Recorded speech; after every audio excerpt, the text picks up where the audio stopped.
ദൈവത്തിന്റെ നാമത്തിന് മഹത്വം ഉണ്ടാകട്ടെ. കടന്നു വന്ന എല്ലാ പ്രിയപ്പെട്ടവർക്കും വേഗം വരുന്നവനാകുന്ന യേശു ക്രിസ്തുവിന്റെ നാമത്തിലുള്ള സ്നേഹവന്ദനത്തെ അറിയിക്കുകയാണ്. നമ്മൾ കഴിഞ്ഞ ദിവസം ചിന്തിച്ചുകൊണ്ടേയിരുന്നത് എബ്രായലേഖനം 13-ാം അധ്യായത്തിന്റെ 18-ാമത്തെ വാക്യത്തിലേക്ക് കടന്നു വരാം.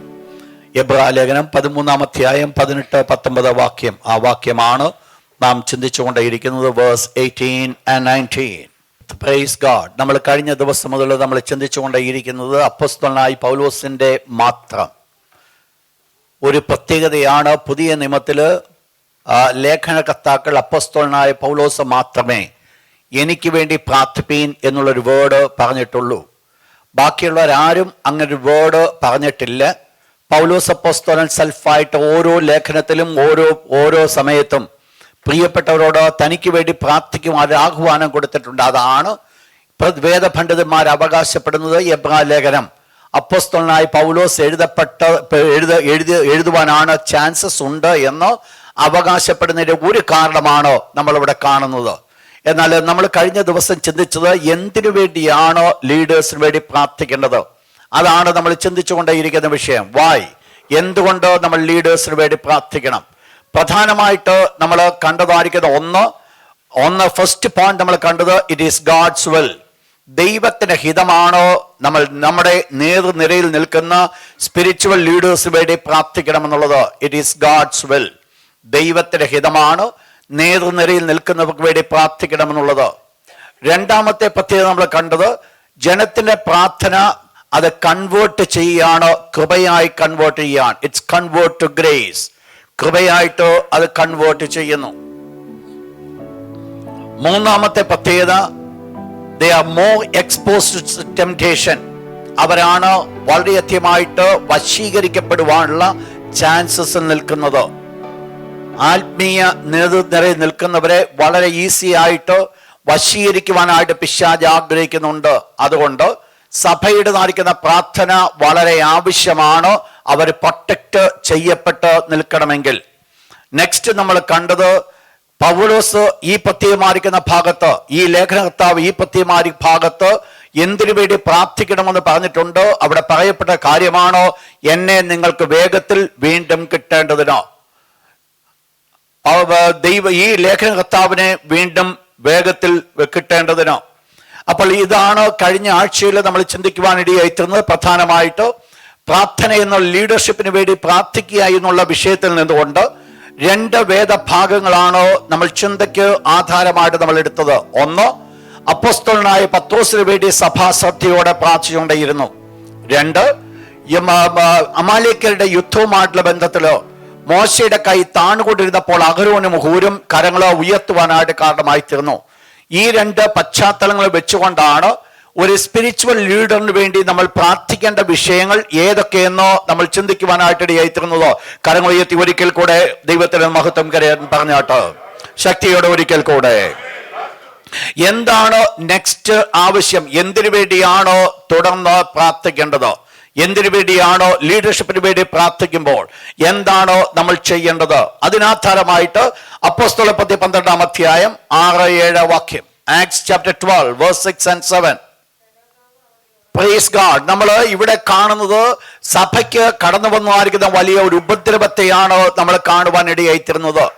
സ്തേഫാനോസിൻ്റെതായിരിക്കുന്ന മരണം, രക്തസാക്ഷിത്വം മുഖാന്തരമായിട്ട് സഭയ്ക്ക് ഒരു വലിയ പീഡനകാലം കടന്നു വരികയും എല്ലാ പ്രിയപ്പെട്ടവരും അപ്പോസ്തലന്മാരൊഴികെ സകലരും യെരൂശലേമിൽ നിന്ന് ഓടിപ്പോകുവാനായിട്ട് കാരണമായിത്തീർന്നു. അവർ ശമരിയ മറ്റ് പല ഭാഗങ്ങളിലേക്ക് കടന്നു ചെന്നെടുത്ത് ദൈവത്തിന്റെ വചനം പ്രസംഗിച്ചുകൊണ്ട് അവർ നടന്നുവന്ന് ദൈവത്തിന്റെ തിരുവചനം പഠിപ്പിക്കുമ്പോൾ, ഇവിടെ അതിനുശേഷമായിട്ട് യെരൂശലേമിലായിരുന്ന അപ്പോസ്തലന്മാരുടെ ജീവിതത്തില് അതിലെ ഒരാളെ, യാക്കോബ്, യോഹന്നാൻ അപ്പോസ്തലന്റെ സഹോദരനായിരിക്കുന്ന യാക്കോബിനെ ഹെരോദ രാജാവ് വാളുകൊണ്ട് വെട്ടിക്കൊന്നത് യഹൂദന്മാർക്ക് പ്രസാദമായി എന്ന് കണ്ടപ്പോൾ അടുത്ത ഒരാളെ വെട്ടിക്കൊല്ലുവാൻ വേണ്ടിയാണ് പത്രോസിനെ പിടിച്ച് കാരാഗ്രഹത്തിലാക്കിയത്. എന്നാൽ പെരുന്നാൾ കടന്നു വരുന്നത് മുഖാന്തരമായിട്ട് ആ പെരുന്നാൾ കഴിഞ്ഞിട്ട് ആകാമെന്നുള്ള ചിന്തയോടുകൂടെ ആ കാരാഗ്രഹത്തിൽ പത്രോസിനെ ആക്കിയിരിക്കുമ്പോൾ ഒരു രീതിയിലും ഒന്നും ഏറ്റെടുക്കുവാൻ സാധ്യമല്ല. മുൻപിൽ മരണം മാത്രമേ ഉള്ളൂ തൻ്റെ മുമ്പിൽ കാണുവാൻ സാധിക്കുന്നത്. ഹെരോദാവിന്റെ മുൻപിൽ നിർത്തേണ്ടതിന്റെ തലേ രാത്രിയിൽ ദൈവത്തിന്റെ ദൂതൻ അവിടെ പത്രോസിന്റെ കാരാഗൃഹത്തിൽ വെളിപ്പെടുവാനായിട്ടിടയായിത്തീർന്നു. ഇവിടെ എന്തുകൊണ്ട് വെളിപ്പെട്ടു എന്ന് പറയുമ്പോൾ അതിന് സപ്പോർട്ടീവായിട്ട് ഒരു കാര്യം നമ്മൾ കാണുന്നുണ്ട്. സഭ ശ്രദ്ധയോടെ അവന് വേണ്ടി പ്രാർത്ഥിച്ചുകൊണ്ടേയിരുന്നു. അപ്പോൾ സഭ ശ്രദ്ധയോടെ പ്രാർത്ഥിച്ചുകൊണ്ടിരിക്കുകയാണ്. കഴിഞ്ഞ ദിവസം ഞാൻ പറയുണ്ടായി, ഇവക്കെല്ലാവർക്കും വിശ്വാസം ഉണ്ടായിരുന്നുവോ? ഒരുപക്ഷെ നമുക്കറിയത്തില്ല. പത്രോസ് അപ്പോസ്തലൻ രക്ഷപ്പെടണം എന്നുള്ളൊരു ആഗ്രഹം അവർക്കുണ്ടെങ്കിലും രക്ഷപ്പെടുമോ എന്നുള്ളത് അവരുടെ മുമ്പിൽ ഒരു വലിയ ചോദ്യചിഹ്നമായിരുന്നു. അതുകൊണ്ടാണ് പത്രോസ് അപ്പോസ്തലൻ കാരാഗൃഹത്തിൽ നിന്ന് രക്ഷപ്പെട്ട് അവരുടെ വീടിന്റെ വാതിക്കല് ബെല്ലടിക്കുന്ന സമയത്ത് ബാല്യക്കാലത്തെ പത്രോസിന്റെ സ്വരം മനസ്സിലാക്കി പത്രോസ് ആണെന്ന് പറഞ്ഞെങ്കിലും അകത്ത് കൂടിയിരിക്കുന്ന പ്രാർത്ഥിക്കുന്ന ജനത്തിന് പത്രോസ് ആണോ എന്നുള്ളത് മനസ്സിലാക്കുവാനായിട്ട് സാധ്യമായില്ല. എന്നിട്ടും എന്ത് ചെയ്തുകൊണ്ടേയിരുന്നു? സഭ ശ്രദ്ധയോടെ പ്രാർത്ഥിച്ചുകൊണ്ടിരുന്നു. അവിടെയാണോ വളരെ ഇമ്പോർട്ടന്റ്. സഭ ശ്രദ്ധയോടെ പ്രാർത്ഥിച്ചുകൊണ്ടേയിരുന്നു. സഭയുടെ മുൻപിൽ ഒരു വിഷയമുണ്ടായിരുന്നു. സഭയുടെ മുൻപിലുള്ള വിഷയം എന്ന് പറയുന്നത് ദൈവം അവർക്ക് വേണ്ടി ആക്കപ്പെട്ടതായിരിക്കുന്ന അവരുടെ നേതാവ്, അവരുടെ ലീഡർഷിപ്പിൽ നിൽക്കുന്നതായിരിക്കുന്ന പത്രോസിനെ ഏത് വിധേനയും ശത്രുവിന്റെ കരങ്ങളിൽ രക്ഷപ്പെടണമെന്നുള്ളതോ അവർക്ക് ആഗ്രഹമായിരുന്നു. വാസ്തവത്തിൽ പത്രോസ് അപ്പോസ്തലന്റെ രക്ഷപ്പെടൽ എന്ന് പറയുന്നത് പത്രോസിന്റെ സെൽഫായിരിക്കുന്ന രക്ഷയായിരുന്നില്ല, പിന്നെയോ ഹോൾ സഭയുടേതായിരിക്കുന്ന ഒരു വലിയ വിടുതലാണോ അവിടെ കാണുവാൻ സാധിച്ചത്. ഹോൾ ചർച്ചിന്റെ ഒരു വലിയ വിടുതൽ. സഭ ഒന്നടങ്കമായി പ്രാർത്ഥിച്ചു. ഇതാക്കാണ് ഈ ഉപദ്രവം കടന്നു വരുവാൻ കാരണമായി തീർന്നത്. സഭയിലേക്ക് ഇത് കടന്നു വന്നപ്പോൾ ഇവിടെ നമ്മൾ മനസ്സിലാക്കുന്നത് സഭയുടെ ശ്രദ്ധയോടുള്ള പ്രാർത്ഥനയ്ക്ക് എന്ത് സംഭവിച്ചു എന്ന് ചിന്തിച്ചാൽ, സഭയ്ക്ക് എതിരായിട്ട് കടന്നു വന്നിരിക്കുന്ന ദുഷ്ട ശത്രുവിനെ പരിപൂർണമായി ചെറുത്തു നിൽക്കുവാൻ സഭയ്ക്ക് സാധ്യമായി തീർന്നതോ സഭയുടെ ശ്രദ്ധയോടുള്ള പ്രാർത്ഥനയാ. ശ്രദ്ധിക്കണം, ഞാൻ പറഞ്ഞ വേർഡ് ഇതാണ്. സഭ ശ്രദ്ധയോടെ പ്രാർത്ഥിച്ചുകൊണ്ടേയിരുന്നു. വിഷയം പത്രോസിന്റെ വിഷയമാണ്. പക്ഷെ പത്രോസ് എന്നുള്ള ഒരാളുടെ വിഷയമല്ല ഇവിടുത്തെ വിഷയം. ഇവിടുത്തെ വിഷയം എന്ന് പറയുന്നത് ദൈവം ആക്കി വച്ചിരിക്കുന്ന ദൈവത്തിന്റെ ദാസൻ, ദൈവത്താൽ ആക്കപ്പെട്ടതായിരിക്കുന്ന ദൈവത്തിന്റെ ദാസൻ. അപ്പോൾ പ്രത്യേകിച്ച് പത്രോസ് കൊല്ലപ്പെടുക എന്ന് പറയുമ്പോൾ സഭയ്ക്ക് നേരെ കടന്നു വരുന്ന അടുത്ത ഒരു അറ്റാക്ക് ആണോ നമ്മൾ കാണുന്നത്? ദുഷ്ടനായിരിക്കുന്ന പിശാച് ഏത് വിധേനയും തടയുവാൻ ആഗ്രഹിച്ചുകൊണ്ട്, തടസ്സമിടുവാൻ ആഗ്രഹിച്ചുകൊണ്ട് പ്രവർത്തിക്കുന്ന പ്രവർത്തനത്തെയാണോ നമ്മൾ ഇവിടെ കാണുന്നത്? പക്ഷെങ്കിൽ ഇവിടെ നമ്മൾ കാണുന്നത് പത്രോസ് അപ്പോസ്തലന്റെ പ്രാർത്ഥന കൊണ്ട് രക്ഷപ്പെട്ട നല്ല നമ്മളിവിടെ കാണുന്നത് സഭയുടെ ശ്രദ്ധയുള്ള പ്രാർത്ഥന കടന്നു വന്നപ്പോൾ സഭയുടെ ശ്രദ്ധയുള്ള പ്രാർത്ഥനയാണോ പത്രോസിനെ കാരാഗൃഹം വിടുവിക്കുവാനായിട്ട് കാരണമായി തീരുന്നത്? അങ്ങനെയെങ്കിൽ ഞാൻ ആ വേർഡ് ഇങ്ങനെ സൂചിപ്പിക്കുവാനായിട്ട് ആഗ്രഹിക്കുകയാണോ? സഭയുടെ ശ്രദ്ധയുള്ള പ്രാർത്ഥനയായിരിക്കും സഭയ്ക്കെതിരായി കടന്നു വരുന്ന ശത്രുവിന്റെ പിടുത്തത്തിൽ നിന്ന് സഭയെ പൂർണ്ണമായി രക്ഷിക്കുന്നത്. നിങ്ങൾ മനസ്സിലാക്കണം, പ്രാർത്ഥന ഒരു വലിയ ആയുധമാണ്. പ്രാർത്ഥന എവിടെയുണ്ട് അവിടെയാണ് വിജയങ്ങൾ കാണുവാൻ സാധിക്കുന്നത്. പ്രാർത്ഥന ഇല്ലാത്തടത്ത് വിജയം കാണുവാൻ സാധ്യമല്ല. പ്രാർത്ഥന ഇല്ല എങ്കിൽ ശത്രു പ്രവർത്തിക്കുന്ന ഒരു മേഖലയായിട്ട് ആ മേഖല മാറ്റപ്പെടും. എന്നാൽ ഒന്ന് മനസ്സിലാക്കണം, പ്രാർത്ഥന ഉണ്ട് എങ്കിൽ ദൈവത്തിന്റെ വലിയ കരങ്ങൾ അവരുടെ ജീവിതത്തിൽ കാണുവാനായിട്ട് സാധിക്കും. ഞാൻ ഈ വിഷയങ്ങളൊക്കെ ചിന്തിച്ചുകൊണ്ടിരുന്നപ്പോൾ ഞാൻ ഒരു കാര്യം മനസ്സിലാക്കി. അപ്പോസ്തലന്മാരുടെ മുമ്പിൽ, ഞാൻ കഴിഞ്ഞ ആഴ്ചയിൽ പറഞ്ഞതാണ്, അപ്പോസ്തലന്മാരുടെ മുമ്പിൽ ഒരു പ്രശ്നം കടന്നു വന്നു. ആദ്യമ നൂറ്റാണ്ടിൽ സഭ ആത്മീയമായിട്ട് അനുഗ്രഹിച്ചുകൊണ്ടിരിക്കുമ്പോൾ, ദൈവജനം എല്ലാവരും ശിഷ്യന്മാരായി മാറ്റപ്പെട്ടുകൊണ്ടിരിക്കുമ്പോൾ സഭയിൽ കടന്നു വന്നായിരിക്കുന്ന ഒന്നാമത്തെ പ്രശ്നമാണ് യവന ഭാഷക്കാരും എബ്രായ ഭാഷക്കാരും തമ്മിലുള്ളതായിരിക്കുന്ന ഒരു വലിയ മത്സരം. അവർ തമ്മിലുള്ളതായിരിക്കുന്ന ഒരു വലിയ പിടിവലി. എന്താ പിടിവലി ഉണ്ടായതോ? തങ്ങളുടെ വിധവമാരെ ഉപേക്ഷയായി വിചാരിക്കുന്നു. ആ പ്രത്യേകമായിരിക്കുന്ന സമയത്ത് ഇൻവോൾവ് ചെയ്യേണ്ടത് അപ്പോസ്തലന്മാരായിരുന്നുവെങ്കിൽ അപ്പോസ്തലന്മാർ ഒരുമിച്ച് കൂടിക്കൊണ്ട് ഒരു തീരുമാനമെടുത്തു. ആ തീരുമാനം ഇതായിരുന്നു: ഞങ്ങൾ പ്രാർത്ഥനയിലും ദൈവവചന ധ്യാനത്തിലും മുറ്റിരിക്കട്ടെ. ഈ ശുശ്രൂഷയ്ക്ക് വേണ്ടി തക്കതായ വ്യക്തികളെ എഴുന്നേൽപ്പിക്കണം. ഞാൻ ഈ പ്രത്യേകമായ വിഷയം പഠിച്ചപ്പോൾ ഞാൻ ഒരു കാര്യം മനസ്സിലാക്കി. പുതിയ നിയമ സഭയ്ക്ക് അപ്പോസ്തല പ്രവൃത്തി 1-ാം അധ്യായത്തില് കർത്താവായ യേശു ക്രിസ്തു കൊടുത്ത ദൗത്യം അവരിൽ കൂടെ നിറവേറ്റപ്പെടുവാൻ സാധ്യമായി തീർന്നതിന്റെ ഒരു കാരണമെന്ന് പറയുന്നത് അപ്പോസ്തലന്മാര് വേർപെട്ടിരുന്നുകൊണ്ട് പ്രാർത്ഥിക്കുകയും ദൈവവചനം ധ്യാനിക്കുകയും ചെയ്തതാണോ അതിന് വിജയമായി തീർന്നത്? ശിഷ്യന്മാരെ കൊണ്ട് ദൈവം വലിയ കാര്യം ചെയ്യിപ്പിച്ചുവെങ്കിൽ ആ ശിഷ്യന്മാരുടെ കരങ്ങൾക്ക് അത് ഫലവത്താകുവാനുള്ള കാരണമെന്ന് പറയുന്നത് അതിന് പിന്നിലിരുന്ന് പ്രാർത്ഥിക്കുന്ന ഒരു കൂട്ടമുണ്ടായിരുന്നു. അതാണ് അതിന്റെ കാരണമായിരിക്കുന്നത്. നിങ്ങൾ മനസ്സിലാക്കണം, മോശയുടെ വിജയമെന്ന്, യോശുവയുടെ വിജയമെന്ന് പറയുന്നത് യോശുവയുടെ വിജയമായിരുന്നില്ല.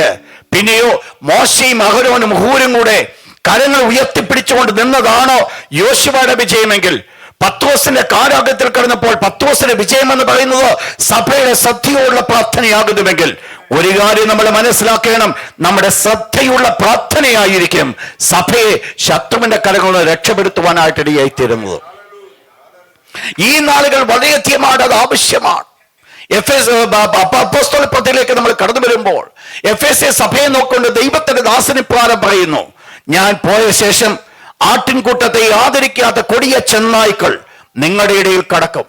അപ്പോൾ ഈ കടക്കാതിരിക്കണമെങ്കിൽ ആരാണ് ഇതിനു വേണ്ടി പ്രവർത്തിക്കേണ്ടത്? ആരുടെയാണ് പ്രാർത്ഥന ആവശ്യമായിരിക്കുന്നത്? ദുഷ്ടശത്രു കടന്നു വരുന്ന സകല വാതിലുകളും അടയ്ക്കണമെങ്കിൽ അടയ്ക്കുന്നത് ഒരു രീതിയിൽ മാത്രമേ ഉള്ളൂ. പ്രാർത്ഥന കൊണ്ട് മാത്രമേ ദുഷ്ടന്റെ വഴികളെ നമുക്ക് അടയ്ക്കുവാൻ സാധിക്കത്തുള്ളൂ. ഏതെല്ലാം വാതിലുകളുണ്ട്, ഏതെല്ലാം വഴികളുണ്ട്, ദുഷ്ടൻ വ്യക്തിപരമായ ജീവിതത്തിൽ ഏതെല്ലാം മേഖലകൾ കൂടെ കടന്നു വരുമോ, ആ വ്യക്തിപരമായിരിക്കുന്ന മേഖലയെ വെച്ചുകൊണ്ട് ദൈവസന്നിധിയിൽ എനിക്ക് നിങ്ങൾക്ക് പ്രാർത്ഥിക്കുവാൻ സാധിക്കുമെങ്കിൽ തീർച്ചയായിട്ടും എന്റെയും നിങ്ങളുടെ ജീവിതത്തിൽ കടന്നു വരുന്ന ആ വാതിലുകളെ എനിക്കും നിങ്ങൾക്കും അടയ്ക്കുവാനായിട്ട് സാധിക്കും. ദൈവജനം മനസ്സിലാക്കേണ്ട ഒരു വിഷയമാണ് പ്രാർത്ഥന. അത് വളരെ നിസ്സാരമായിട്ട് നമുക്ക് എടുക്കുവാൻ സാധിക്കും, എന്നാൽ അതിന് ഭയങ്കര ശക്തിയുണ്ട്. നമ്മൾ ചെലവഴിക്കുന്ന ചില നിമിഷങ്ങൾ, ചെലവഴിക്കുന്ന ചില മണിക്കൂറുകൾ, ദൈവത്തിന്റെ പാദാന്തിയെ നമ്മൾ ചെലവഴിക്കുമ്പോൾ ആ സമയങ്ങൾ ചെലവഴിക്കുന്നു പറയുന്നത് ആ വരുന്നതായിരിക്കുന്ന എന്തിനു വേണ്ടി നമ്മൾ പ്രാർത്ഥിക്കുന്നുവോ ആ വിഷയത്തിന്മേൽ പ്രൊട്ടക്ട് ചെയ്യപ്പെടുവാനായിട്ട് സാധിക്കും. സ്വതോത്ത് നോക്കണമേ, സഭ ശുദ്ധമായി നിൽക്കണമെങ്കിൽ, സഭ നിർമ്മലമായി ഇരിക്കണമെങ്കിൽ, സഭ പത്യോപദേശത്ത് നിലനിൽക്കണമെന്നുണ്ടെങ്കിൽ ഒരു കാര്യം ആവശ്യമാണ്. ആ ലീഡറിന്റെ കഴിവ് മാത്രമല്ല, പിന്നെയോ അതിന്റെ പിന്നിൽ പ്രാർത്ഥിക്കുന്നതായിരിക്കുന്ന ഒരു ജനം അതിന്റെ ഇടയിൽ ഉണ്ടാകേണ്ടത് വളരെ ആവശ്യമാണ്. ദുരുപദേശങ്ങൾ കടന്നു വരാതെ വണ്ണം, ദുഷ്ടമായിരിക്കുന്ന ആചാരങ്ങൾ കടന്നു വരാതെ വണ്ണം സഭയെ പ്രൊട്ടക്ട് ചെയ്യേണ്ടതായിരിക്കുന്ന ഒരു വലിയ ചുമതല വിശ്വാസ സമൂഹത്തിലുണ്ട് എന്ന് ദൈവത്തിന്റെ തിരുവചനം പഠിപ്പിക്കുന്നു. കാരണം ഞാൻ കഴിഞ്ഞ ദിവസം ഞാൻ പറയുവാൻ ഇടയായിത്തീർന്നു, പിശാചിന്റെ വലിയ സ്കീം ആണ് ലീഡറിനെ തള്ളിക്കളയുക എന്നുള്ളത്, ലീഡറിനെ വീഴിച്ചു കളയുക എന്നുള്ളത്. നിങ്ങൾ മനസ്സിലാക്കേണ്ട, ഒരു ലീഡർഷിപ്പ് വീണു പോയി കഴിഞ്ഞാൽ ആ ഹോൾ കോൺഗ്രിഗേഷനെ വീഴിക്കുവാനായിട്ട് വളരെ ഈസിയാണ്. അതുകൊണ്ട് പിശാച് പ്രവർത്തിക്കുന്ന സാധാരണ ഒരു കൊച്ചൊന്നിനെ ഞോണ്ടുകല്ല ചെയ്യുന്നത്. പിശാച് പ്രധാനമായിട്ട് ചെയ്യുന്നത് എങ്ങനെയാണ് ആ മുഴുവൻ ഗ്രൂപ്പിനെ കറപ്റ്റ് ചെയ്യുവാൻ സാധിക്കുന്നുവോ അതിനനുസരിച്ചാണ് പിശാച് പ്രവർത്തിക്കുവാൻ സാധിക്കുന്നത്. പലപ്പോഴും ആത്മീയമായിട്ട് നിൽക്കുന്നതായ വ്യക്തി ജീവിതങ്ങളെ നമ്മൾ കാണുമ്പോൾ, ദൈവത്തിന് വേണ്ടി പ്രയോജനപ്പെടുന്ന വ്യക്തി ജീവിതങ്ങളെ നിങ്ങൾ കാണുമ്പോൾ ഒരുപക്ഷെ ചിന്തിക്കുമായിരിക്കാം, ഇവർക്കൊന്നും നിങ്ങൾ അനുഭവിക്കുന്ന പോലുള്ള യാതൊരുവിധമായ പ്രയാസങ്ങളും ഇല്ല എന്ന് ചിന്തിക്കുമായിരിക്കാം. പക്ഷെ ഒന്ന് മനസ്സിലാക്കണം, ഒരു ദൈവദാസനാട് ഉയർത്തപ്പെട്ട് വരണമെങ്കിൽ, ആ ലെവലിലേക്കൊന്ന് ഉയർത്തപ്പെട്ട് നിൽക്കണമെങ്കിൽ, നിങ്ങൾ അനുഭവിച്ചതായിരിക്കുന്ന അതേ പരീക്ഷകളുടെ ഒരു വലിയ കൂമ്പാരത്തിൽ കൂടെ കടന്നുപോയി നിന്നെങ്കിൽ മാത്രമേ സാധ്യമാകത്തുള്ളൂ. അതുകൊണ്ടാണ് ഒരുപക്ഷെ ദൈവം മാനിക്കുവാനായിട്ട് ഇടയേറ്റുന്നത്. അതുകൊണ്ട് എല്ലാ പരീക്ഷയും വിട്ടുമാറി എന്നുള്ളതല്ല. അരുമനാഥനാകുന്ന യേശുക്രിസ്തുവിന്റെ ശുശ്രൂഷയിലേക്ക് നമ്മൾ കടന്നു വരുമ്പോൾ, യേശുക്രിസ്തുവിനെ ഒന്നാമത് പിശാച് നേരെ കടന്നു എന്ന് യേശുവിനെ പരീക്ഷിച്ച ഒരു പരീക്ഷയാണിത്. നീ ഒരു കാര്യം ചെയ്യ്, എന്റെ മുൻപാകെ ഇത് മുട്ടുമടക്ക്, നീ എന്തിനു വേണ്ടി കടന്നു വന്നുവോ അത് മുഴുവൻ ഞാൻ നിനക്ക് നൽകി തരാം. പിശാച് ഡയറക്ട്ലി വെളിപ്പെട്ടതാണോ യേശുവിന്റെ ശുശ്രൂഷയുടെ ആദ്യ സമയത്ത്? പക്ഷെങ്കിൽ ശുശ്രൂഷയുടെ അവസാന സമയത്തിലേക്ക് കടന്നു ചെന്നപ്പോൾ അതേ പിശാച് അതേ പദ്ധതിയെ മറ്റൊരു രീതിയിലാണോ യേശു മുമ്പിൽ കൊണ്ടുവന്നത്? പത്രോസിന്റെ അടുക്കൽ ചെന്നിട്ട് പിശാച് ഇപ്രകാരം ഓർപ്പിക്കുകയുണ്ടായി, നീ ചെന്ന് യേശുവിനോട് പറ, ഇങ്ങനെ നിനക്കിത് ഭവിക്കരുത്. നിങ്ങൾ മനസ്സിലാക്കണം, ആദ്യത്തിൽ യേശുക്രിസ്തുവിന്റെ ജീവിത ശുശ്രൂഷയുടെ തുടക്കത്തിൽ എന്ത് പരീക്ഷ യേശുവിന് മുമ്പിൽ കടന്നു വന്നുവോ, കാലങ്ങൾ കഴിഞ്ഞ് തന്റെ ശുശ്രൂഷയെ അവസാനിക്കുന്ന നിമിഷം കടന്നു വരുമ്പോൾ, ശുശ്രൂഷയുടെ അവസാന സമയത്തിലേക്ക് കടന്നു വരുമ്പോൾ അതൊരു വേറൊരു രൂപത്തിൽ, വേറൊരു ഭാവത്തിൽ അത് വീണ്ടും വെളിപ്പെടുന്നതായിട്ട് കാണുന്നുണ്ട്. ഞാൻ പറഞ്ഞു വന്നത്, യേശുക്രിസ്തുവിന്റെ ജീവിതത്തിന്റെ ശുശ്രൂഷയുടെ തുടക്കത്തിലുള്ള പരീക്ഷ ആ തുടക്കം കൊണ്ട് എന്നേക്കുമായിട്ട് അവസാനിച്ചുവെന്നല്ല ഞാൻ പറഞ്ഞു വന്നത്.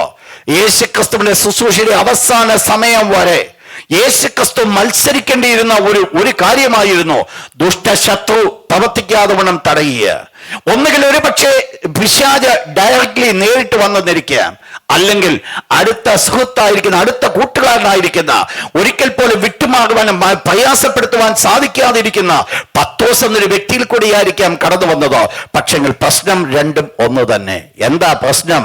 നീ മരിക്കേണ്ട കാര്യമില്ല, മരിക്കാതെ നിനക്കിത് ഏറ്റെടുക്കുവാൻ സാധിക്കും. കർത്താവ് യേശുക്രിസ്തുവിന്റെ ആഗ്രഹം എന്ന് പറയുന്നത്, ദൈവം യേശുവിനെ അയച്ചത് യേശുക്രിസ്തു ഈ കാൽവക്രൂശിൽ മരിക്കുവാനാകുന്നുവെങ്കിൽ, ദുഷ്ടനായിരിക്കുന്ന പിശാച് മരിക്കണ്ട എന്ന് പറയുമ്പോൾ ദൈവജനം ഒരു കാര്യം മനസ്സിലാക്കണം. ഇന്ന് ദൈവമക്കൾക്കും ദൈവസഭയ്ക്കും ആവശ്യമായിരിക്കുന്നത് ദൈവത്തിന് വേണ്ടി കഷ്ടം അനുഭവിക്കണ്ട എന്ന് ചിന്തിപ്പിച്ചുകൊണ്ട് സുഖത്തിൻ്റെതായിരിക്കുന്ന മേഖലകൾ കൂടെ മുൻപോട്ട് കടന്നു പോകുന്നുവെങ്കിൽ അത് ക്രിസ്തീയ ജീവിതത്തിന്റെ പരാജയമെന്നല്ലാതെ വിജയമെന്ന് പറയുവാൻ സാധ്യമല്ല. ദൈവം തന്നിരുന്ന അനുഗ്രഹങ്ങൾ ഉപയോഗിക്കരുതെന്നല്ല ഞാൻ പറഞ്ഞു വരുന്നത്. പക്ഷെങ്കിൽ ദൈവത്തിന്റെ മക്കൾ ദൈവം തരുന്ന അനുഗ്രഹങ്ങൾ ഉപയോഗിക്കുന്നതോടൊപ്പം തന്നെ അവരുടെ മുമ്പിൽ ഉണ്ടാകുന്ന ഒരു കാഴ്ചപ്പാടോ ക്രിസ്തുവിൽ വിശ്വസിപ്പാൻ വേണ്ടി മാത്രമല്ല, അവന് വേണ്ടി കഷ്ടം അനുഭവിപ്പാൻ നമുക്ക് വരം ലഭിച്ചിരിക്കുന്നു. ആ കഷ്ടം അനുഭവിക്കുക എന്നുള്ള വരം എന്റെയും നിങ്ങളുടെയും ജീവിതത്തിൽ ഏറ്റെടുക്കാത്തിടത്തോളം കാലം എനിക്കും നിങ്ങൾക്കും പ്രൊട്ടക്ട് ചെയ്യപ്പെടുവാൻ സാധ്യമല്ല. നിങ്ങൾ മനസ്സിലാക്കണം, ഇൻഫ്ലുവൻസ് പലതുണ്ട്. അരുമനാഥനാകുന്ന യേശു ആയതുകൊണ്ട് മനസ്സിലാക്കി ഈ അടുത്ത് വന്ന് ഈ സംസാരിക്കുന്ന പത്രോസ്, അത് പത്രോസിന്റെ സ്വന്തം ചിന്തയല്ല, പിന്നെയോ പിശാചാണെന്ന് മനസ്സിലാക്കി. പക്ഷെങ്കിൽ പാവങ്ങളായിരിക്കുന്ന പല ലീഡേഴ്സിനും മനസ്സിലാക്കുവാൻ സാധിക്കത്തില്ല, എന്നെപ്പോലുള്ളവർക്ക് ഒരുപക്ഷെ മനസ്സിലാക്കുവാൻ സാധിക്കത്തില്ല ഇത് പിശാചിന്റെ വേടുകളാണെന്നുള്ളത്. പിശാചിന്റെ വേടുകളാണെന്ന് മനസ്സിലാക്കണമെങ്കിൽ എന്താണ് ആവശ്യമായിരിക്കുന്ന ദൈവികമായിരിക്കുന്ന വെളിപ്പാടോ അവിടെ വെച്ച് ലഭിക്കണമെങ്കിൽ സഭയുടേതായിരിക്കുന്ന പ്രാർത്ഥന വളരെ ആവശ്യമാണ്. സഭ പ്രാർത്ഥിക്കുമ്പോൾ അവിടെയാണത് മനസ്സിലാക്കുന്നത്. നിങ്ങൾ മനസ്സിലാക്കണം, ആ ഒരു ലീഡർഷിപ്പ് നിൽക്കുന്നവർ ദൈവത്തിൽ സഭയുടെ പ്രാർത്ഥന അവരുടെ ജീവിതത്തിൽ കൃപയായിട്ട് വെളിപ്പെടുവാൻ തക്കണം ആഗ്രഹിച്ചുകൊണ്ട് ആ കൃപയ്ക്ക് വേണ്ടി നിൽക്കുന്നുവെങ്കിൽ തീർച്ചയായിട്ടും അവരെ പ്രൊട്ടക്ട് ചെയ്യുവാനായിട്ട് സാധിക്കും. എന്താ ഇവിടെ വേണ്ടത്? സഭയുടെ ശ്രദ്ധയുള്ള പ്രാർത്ഥന. അതുകൊണ്ട് എന്ത് സംഭവിക്കുന്നോ ശ്രദ്ധയുള്ള പ്രാർത്ഥന ചെയ്യുന്നത് ആ ലീഡർഷിപ്പിന് എതിരായിട്ട് കടന്നു വരുന്നതായിരിക്കുന്ന, അല്ലെങ്കിൽ ആ സഭയ്ക്ക് എതിരായിട്ട് കടന്നു വരുന്നതായിരിക്കുന്ന സകല പ്രതികൂലങ്ങളെയും അതിജീവിക്കുവാൻ സഭയുടെ പ്രാർത്ഥനയ്ക്ക് സാധ്യമാണ് എന്നുള്ളത് ഓർക്കുക.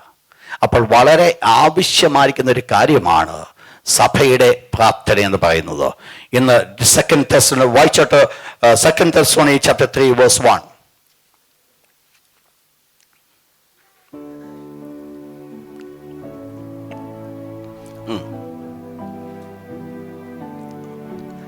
വേഗം വ്യാപിച്ച് മഹത്വപ്പെടുവാനും ആ ഭാഗം വല്ലാത്തവരും ദുഷ്ടന്മാരുമായ മനുഷ്യരുടെ കയ്യിൽ നിന്ന് ഞങ്ങൾ വിടുവിക്കപ്പെടുവാനും.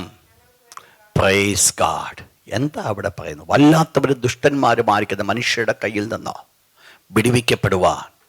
അപ്പോൾ നിൽക്കുന്നത് ചുറ്റുപാടുകളും ആരുണ്ട്? വല്ലാത്ത മനുഷ്യരുണ്ട്, ദുഷ്ടന്മാരുണ്ട്.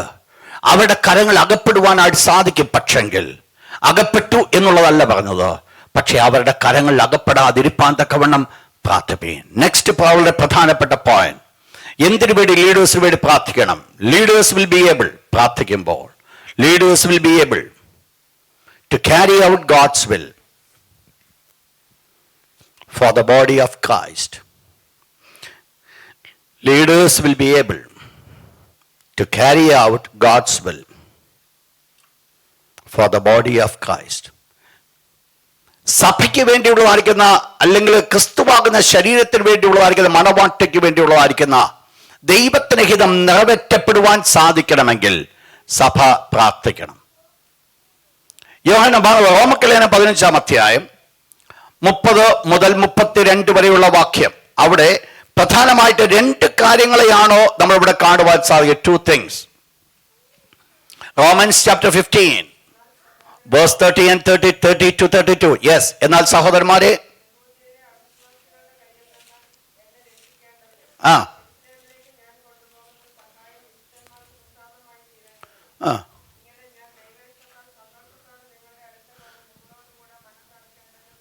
നിങ്ങൾ 2 കാര്യങ്ങളാണോ അപ്പോസ്തലനായ പൗലോസ് പറയുന്നത് നിങ്ങൾ എനിക്ക് വേണ്ടി പ്രാർത്ഥിപ്പീൻ എന്ന് പറയുമ്പോൾ ചെയ്യുന്നത്? അവിടെ തന്നെ ആദ്യമായിട്ട് പറയുന്ന ഒരു വേർഡ് ഇതാണ്. എന്താ ഇവിടെ പറയപ്പെടുന്നത്? ഒന്ന് അവിടെ പറയുന്നത് God cover the leader with divine protection. പ്രാർത്ഥിക്കേണ്ട ഒരു വിഷയം, God covers the leader with divine protection. അവിടെ പറയുന്നത്, എന്നാൽ സഹോദരന്മാരെ, യഹൂദയിലെ അവിശ്വാസികളുടെ കയ്യിൽ നിന്നോ എന്നെ രക്ഷിക്കേണ്ടതിന്. അപ്പോൾ ഒന്നാമത് പ്രാർത്ഥിക്കേണ്ടത് രക്ഷിക്കേണ്ടതിന് പ്രാർത്ഥിക്കണം. അപ്പോൾ നമ്മൾ ഈ പ്രത്യേകമായിരിക്കുന്ന ഭാഗം നമ്മൾ പഠിക്കുമ്പോൾ, ഒരു ലീഡർഷിപ്പിൽ നിൽക്കുന്ന ഒരാള് സുരക്ഷിതനായി നിൽക്കേണ്ടത് ആവശ്യമാണ്, ഒരു വലിയ ആവശ്യമാണ്. എങ്കിൽ മാത്രം പലപ്പോഴും സംഭവിക്കുന്ന ഒരു കാര്യം നിങ്ങൾക്കറിയാം. ഒരു ശുശ്രൂഷയുടെ വിജയം എന്ന് പറയുന്ന, ഒരു പബ്ലിക് മിനിസ്ട്രിയുടെ വിജയം എന്ന് പറയുന്നത് പ്രൈവറ്റ് ലൈഫിലെ വിജയമാണ്. വ്യക്തിപരമായിരിക്കുന്ന ജീവിതത്തിൽ, തൻ്റെ വ്യക്തിപരമായിരിക്കുന്ന ജീവിതത്തിൽ ഒരു വിജയം വരിക്കാത്ത ഒരു വ്യക്തിക്കും പബ്ലിക് ലൈഫിൽ വിജയം കൊണ്ടുവരുവാനായിട്ട് സാധ്യമല്ല. അപ്പോൾ വിജയം ആദ്യം തുടങ്ങേണ്ടത് അവരുടെ പേഴ്സണൽ ലൈഫിലാണ്. ആ പേഴ്സണൽ ലൈഫിൽ ഒരു വിജയം എടുക്കുവാൻ സാധിക്കണമെങ്കിൽ, ആ പേഴ്സണൽ ലൈഫിൽ വിജയം എടുക്കണമെങ്കിൽ പ്രാർത്ഥന വളരെ ആവശ്യമാണ്. അത് ഒന്നാമത്തെ വിഷയമാണ്. ആ പബ്ലിക് ലൈഫ്, നിങ്ങൾക്കറിയാം, ഇയ്യോബിനെ ദൈവം അനുഗ്രഹിച്ചു കൊണ്ടിരിക്കുവാനുള്ള കാരണമെന്ന് പറയുന്നത്, ഇയ്യോബിന്റെ 5 മേഖലകളിൽ രക്തം കൊണ്ട് മുദ്രയിട്ടു എന്നുള്ളതാ. ഇയ്യോബ് കഴിക്കുന്ന യാഗങ്ങൾ, ഇയ്യോബിന്റെ 5 മേഖലകളെ മുദ്രയിട്ടത് കൊണ്ട് ദുഷ്ടൻ ആ 5 മേഖലകളിലും കടക്കുവാനായിട്ട് സാധ്യമായില്ല. പിശാച് ഇയ്യോബിനോട്, ദൈവത്തോട് പറഞ്ഞൊരു വേർഡ് ഇതാണ്, നീ അവന്റെ ചുറ്റുപാടുകളും മുദ്രയിട്ട് വെച്ചിരിക്കുന്നു, അതുകൊണ്ട് ഞങ്ങൾ കടക്കുവാൻ സാധ്യമല്ല. എവിടൊക്കെയാണോ ഇയ്യോബിന്റെ ജീവിതത്തിൽ മുദ്രയിടപ്പെട്ടത്? ഒന്ന്, ഹിസ് ഓൺ ലൈഫ്. രണ്ടാമതായിട്ട് എവിടെ മുദ്രയിടപ്പെട്ടു? ഹിസ് ഫാമിലി, തന്റെ കുടുംബത്തിൽ. 3 മുദ്രയിടപ്പെട്ടത് ഹിസ് ഹൗസ് ഹോൾഡ്. 4 മുദ്രയിടപ്പെട്ടത് ഓൾ ഹി ഹാസ്, തനിക്കുള്ളത് മുഴുവൻ. 5ാമത് മുദ്രയിട്ടപ്പെട്ടത് ഹിസ് എഫേർട്ട്, തൻ്റെതായ പ്രയത്നങ്ങൾ. ഈ 5 മേഖലകൾ ഒരു വ്യക്തിയുടെ ജീവിതത്തിൽ രക്തം കൊണ്ട് മുദ്രയിടപ്പെടണം. നിങ്ങളൊരു വിജയാളിയായി മാറ്റപ്പെടണമെങ്കിൽ, ഒരു വിജയം നിങ്ങളുടെ ജീവിതത്തിൽ കാണുവാൻ സാധിക്കണമെങ്കിൽ, ഈ 5 മേഖലകളും രക്തം കൊണ്ട് മുദ്രയിടാൻ മാത്രമേ സാധ്യമാകത്തുള്ളൂ. ഒരു ലീഡർഷിപ്പിൽ വളരെ പ്രധാനമായിട്ട് സംഭവിക്കുന്ന ഒരു വിഷയം എന്ന് പറയുന്നത്, പുറത്തു നിന്നുള്ളതായിരിക്കുന്ന ഏതെല്ലാം പ്രതികൂലങ്ങൾ ഒരുപക്ഷെ നമുക്ക് തരണം ചെയ്യുവാൻ സാധിക്കും, പക്ഷെങ്കിൽ ഉള്ളിൽ നിന്ന് കടന്നു വരുന്ന ചില പ്രശ്നങ്ങളെ പലപ്പോഴും നമുക്ക് തരണം ചെയ്യുവാനായിട്ട് ബുദ്ധിമുട്ട് വരും. ആദ്യമകാലത്ത് ഈ പ്രത്യേകമായിരിക്കുന്ന സഭയിൽ കടന്നു വന്നതായിരിക്കുന്ന ചില പ്രയാസങ്ങളെ കുറിച്ച് കേൾക്കുമ്പോൾ, ഞാൻ ചില ദിവസങ്ങളൊക്കെ ഈ പ്രതികൂലങ്ങളുടെ നടുവിൽ നിന്നുകൊണ്ട് പ്രാർത്ഥിക്കുന്ന സമയത്ത് ഞാൻ ഇപ്രകാരം പ്രാർത്ഥിച്ചിട്ടുണ്ട്, എൻ്റെ ദൈവമേ, ഞാൻ എന്താ ഇവിടെ ചെയ്യുന്നത്? എന്നെ കൊണ്ട് എന്ത് ചെയ്യുവാനായിട്ട് സാധിക്കുന്നുണ്ട്? ഈ പ്രശ്നങ്ങളെ എല്ലാം ഞാനിങ്ങനെ പൊതിഞ്ഞു വെച്ചുകൊണ്ടേ ഇരിക്കുന്ന പക്ഷെങ്കിൽ എൻ്റെ ഒരു എഫക്റ്റീവായിരിക്കുന്ന ഒരു പ്രവൃത്തി വെളിപ്പെടുന്നില്ല. എൻ്റെ ഹോൾ ടൈം ഞാൻ സ്പെൻഡ് ചെയ്തുകൊണ്ടിരുന്നത് പ്രശ്നങ്ങളെ പരിഹരിച്ചു പോകാനായിട്ടാണ്. ഇത് ഒന്ന് കവർ ചെയ്ത് പോകാനായിട്ട് ഞാൻ ആഗ്രഹിച്ചു. അതുകൊണ്ട് എന്ത് സംഭവിക്കുന്നില്ല, എൻ്റെ ഒരു എഫേർട്ട് വെളിയിൽ കൊണ്ടുവന്നിട്ട് അതിൽ കൂടെ ഒരു നല്ല കാര്യം ചെയ്യുവാനായിട്ട് സാധിക്കുന്നില്ല. പലപ്പോഴും ജീവിതത്തിൽ സംഭവിക്കുന്ന ഉള്ളിലെ പ്രശ്നങ്ങൾ കാരണമായിട്ട്, പുറത്തുനിന്നുള്ള പ്രശ്നങ്ങളെക്കാൾ ഉപരിയായിട്ട്, പുറത്തുനിന്നുള്ള പ്രശ്നങ്ങൾ കടന്നു വരുമ്പോൾ നമുക്ക് ഈസി ആയിട്ട് നമുക്കത് ഓവർകം ചെയ്യുവാൻ സാധിക്കും, വലിയ ബുദ്ധിമുട്ടുകളൊന്നുമില്ല. പക്ഷെ ഉള്ളിൽ പ്രശ്നങ്ങൾ കടന്നു വരുമ്പോൾ അതാണ് പലപ്പോഴും നമ്മളെ ഒന്ന് മുൻപോട്ട് നയിക്കുവാൻ സാധിക്കാതിരിക്കുന്നത്.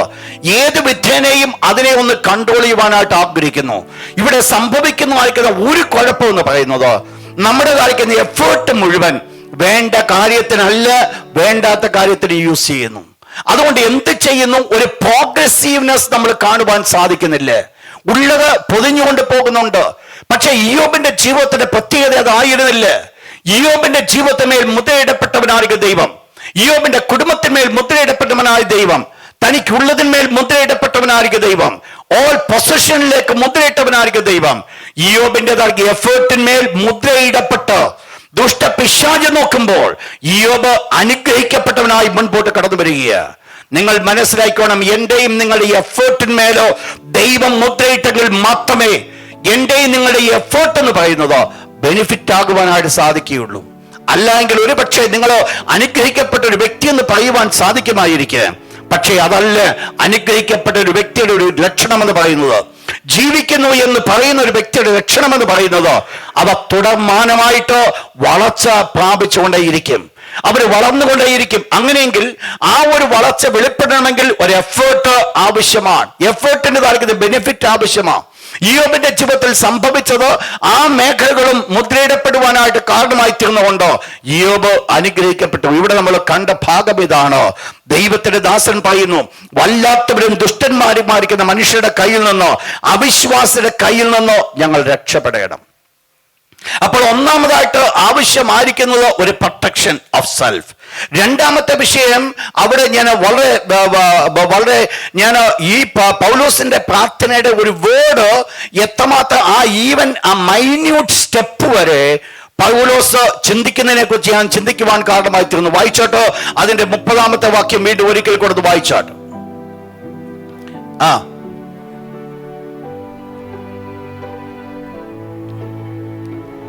യെരൂശലേമിലേക്ക് ഞാൻ കൊണ്ടുപോകുന്ന സഹായം, നിങ്ങൾ ശ്രദ്ധിക്കുക, വിശുദ്ധന്മാർക്കത് പ്രസാദമാകണം. നിങ്ങൾ അതിന്റെ കണ്ടസ്റ്റ് നിങ്ങൾ നോക്കുക. യെരൂശലേമിലുള്ളതായിരിക്കുന്ന വിശ്വാസികൾ കഷ്ടം അനുഭവിക്കുന്നു. അവിടെ വലിയ ക്ഷാമമാ, അവിടെ ഉപദ്രവം, അവിടെ ബുദ്ധിമുട്ട് അനുഭവിക്കുന്നു എന്ന് മനസ്സിലാക്കിക്കൊണ്ട് ആ കഷ്ടം അനുഭവിക്കുന്ന ജനത്തിനു വേണ്ടി ഒരു പിരിവെടുത്തുകൊണ്ട് പോകുന്ന പൗലോസ നമ്മൾ ഇവിടെ പിക്ചറിൽ കാണുന്നത്. നിങ്ങൾ ശ്രദ്ധിക്കണേ, ആ പറയുന്ന വേർഡ്. യെരൂശലേമിലെ സഭ കഷ്ടം അനുഭവിക്കുക, അതിനാണ് പിരിവെടുത്തത്. അപ്പോൾ ആ പിരിവെടുത്ത പണവുമായിട്ടാണ് പൗലോസ് പോകാൻ പോകുന്നത്. പക്ഷെ പൗലോസ് പോകുന്ന സമയത്ത് താൻ പറഞ്ഞൊരു വേർഡാണ് അവിടെ പറയപ്പെടുന്ന വേർഡ്. നിങ്ങൾ ശ്രദ്ധിക്കണം, അവിടെ പറയുന്നത്, ഞാൻ യെരൂശലേമിലേക്ക് ഞാൻ കൊണ്ടുപോകുന്ന സഹായം വിശുദ്ധന്മാർക്ക് പ്രസാദമായി തീരേണ്ടത്. നിങ്ങൾ ശ്രദ്ധിക്കുക, വിശുദ്ധന്മാർക്ക് പ്രസാദമാകത്തില്ലേ? ആകത്തില്ലേ? അവരുടെ സഫറിങ്സിലാണ് ഈ പണവുമായിട്ട് കൊണ്ടുപോകുന്നത്. സ്വാഭാവികമായിട്ട് മാനുഷികമായിരിക്കുന്ന ഒരു കൺസെപ്റ്റിൽ നമ്മൾ നോക്കിയാൽ തീർച്ചയായിട്ടും ഈ പണം കൊടുക്കുമ്പോൾ അവർക്ക് പ്രസാദമാകും. There is nothing, അത് ഡൗട്ടില്ലാത്തൊരു വിഷയമാണ്. പക്ഷെങ്കിൽ അപ്പോസ്തലനായ പൗലോസ് തന്റെ മാനുഷിക കണ്ണുകൊണ്ട് മനസ്സിലാക്കി ഇതവർക്ക് പ്രസാദമാകും എന്ന് ചിന്തിക്കുവാനല്ല താൻ ആഗ്രഹിച്ചത്. പിന്നെ താൻ ഈ എടുക്കുന്നതായിരിക്കുന്ന ഈ ധനശേഖരം അവർക്ക് പ്രസാദകരമായി തീരേണ്ടതിന് പ്രാർത്ഥിക്കാനാ പറഞ്ഞേ. നിങ്ങൾ മനസ്സിലാക്കിയ ഞാൻ പറഞ്ഞ വേർഡ്. തന്റെ പ്രാർത്ഥനയുടെ വിഷയം എന്ന് പറയുന്നത് my service may be accepted to them. എന്റെ ശുശ്രൂഷ അവർക്ക് സന്തോഷമായിരിക്കേണ്ടതിനോ, എന്റെ ശുശ്രൂഷ അവർക്ക് അനുഗ്രഹമായിരിക്കേണ്ടതിനോ. മാനുഷികമായി ചിന്തിക്കുമ്പോൾ ഇത് പ്രാർത്ഥിക്കേണ്ട ഒരു വിഷയമേ അല്ല. കാരണം തീർച്ചയായിട്ടും അത് പ്രസാദകരമായിരിക്കും. പക്ഷെങ്കിൽ മാനുഷികമായിരിക്കുന്ന കൺസെപ്റ്റ് കൊണ്ട് ചിന്തിച്ച് അതിനനുസരണമായിട്ട് പ്രവർത്തിച്ചു പോകുവാനല്ല പൗലോസ് ആഗ്രഹിച്ചത്. പൗലോസ് ആഗ്രഹിച്ച, എന്റെ ദൈവമേ, ഞങ്ങൾ ഇത്രമാത്രം കഷ്ടപ്പെട്ട് ഈ പണമൊക്കെ ഉണ്ടാക്കി ഇത് ഞങ്ങൾ അവർക്ക് കൊടുക്കാൻ പോവുക എന്ന് പറയുവല്ല. കർത്താവേ, ഞാനിത് കൊണ്ടുപോകുമ്പോൾ അവർക്ക് ഇത് പ്രസാദമായി തീരണം. നിങ്ങൾ ചിന്തിച്ചു നോക്കി, തൻ്റെ പ്രാർത്ഥനയുടേതായിരിക്കും മൈന്യൂട്ട് സ്റ്റെപ്സ്, വളരെ സിമ്പിൾ ആയിരിക്കുന്ന, ഇതിന് പ്രാർത്ഥനയുടെ ആവശ്യമില്ലാത്തതാ. പക്ഷെങ്കിൽ ഈച്ച് ആൻഡ് എവറി സ്റ്റെപ്പ്, ഇതൊരു ദൈവദാസനെ കുറിച്ച് ദൈവദാസൻ പഠിക്കേണ്ട ഒരു ഭാഗമുണ്ട്. അവരുടെ ജീവിതത്തിൽ പ്രാർത്ഥിക്കേണ്ട വിഷയങ്ങൾ കടന്നു വരുമ്പോൾ അവർ എല്ലാം പ്രാർത്ഥിക്കേണ്ട വിഷയമാണ്. ഒരു ചെറിയ മൈന്യൂട്ട് കാര്യമാണ്. പ്രാർത്ഥിക്കേണ്ട വിഷയമില്ല എന്ന് ചിന്തിക്കുന്ന വിഷയത്തിന് വേണ്ടിയും ഗൗരവമായി പ്രാർത്ഥിക്കേണ്ടതാണ് ഇവിടുത്തെ വിഷയം. കൊച്ചു കാര്യമല്ല. My service may be acceptable to them. എൻ്റെ ശുശ്രൂഷ അവർക്ക് അനുഗ്രഹപ്രദമായി തീരേണ്ടതിനോ, എൻ്റെ ശുശ്രൂഷ അവർക്ക് നന്നായിരിക്കേണ്ടതിനോ, ഞാൻ ഈ കൊണ്ടുപോകുന്ന ആർക്ക് ധനശേഖരം അവർക്ക് പ്രസാദമായി തീരേണ്ടതിനോ. അപ്പോൾ താൻ ആഗ്രഹിക്കുന്ന ഒരു കാര്യമാണ്, എനിക്ക് വേണ്ടി പ്രാർത്ഥിപ്പീൻ. അപ്പോൾ എന്തു വേണം? ശുശ്രൂഷ ശുശ്രൂഷിക്കുന്നവർക്ക്, ശുശ്രൂഷ അനുഭവിക്കുന്നവർക്ക് ഞാനതിനെ ആത്മീയവൽക്കരിക്കുക. ഇത് വിഷയം ഭൗതികമാ. ഞാനതിനെ ആത്മീയവൽക്കരിക്കുക. അന്തവ ആത്മീയവൽക്കരണം. നമ്മുടെ ശുശ്രൂഷ മറ്റുള്ളവർക്ക് പ്രസാദമായി തീരേണ്ടതിനോ. ദൈവരാജ്യത്തിന്റെ മഹത്വത്തിന് കാരണമായി തീരേണ്ടതിനോ സഭ പ്രാർത്ഥിക്കേണ്ടത് വളരെ ആവശ്യം. സഭ പ്രാർത്ഥിക്കുവാൻ ദൈവം ആഗ്രഹിക്കുന്നു. നെക്സ്റ്റ് വേർഡ്, എന്തിനു വേണ്ടി പ്രാർത്ഥന? 2 Corinthians 1:11. 2 Corinthians.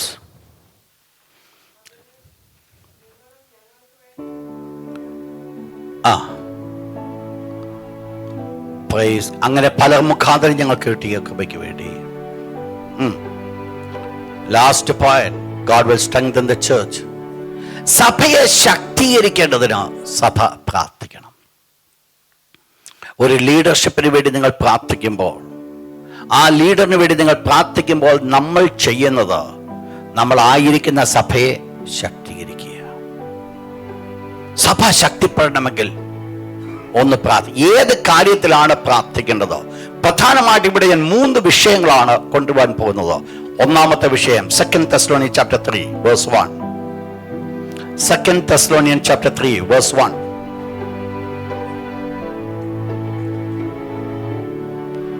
Praise God. കർത്താവിന്റെ വചനം നിങ്ങളുടെ അടുക്കൽ എത്തിയ പോലെ വേഗം വ്യാപിച്ച് മഹത്വപ്പെടുവാൻ. അപ്പോൾ ഒന്നാമത് പ്രാർത്ഥിക്കേണ്ടത് എന്തിനാ? To spread the gospel effectively. സഭ പ്രാർത്ഥിക്കണം. എന്തിനു വേണ്ടിയാ പ്രാർത്ഥിക്കേണ്ടത്? Spread the gospel effectively.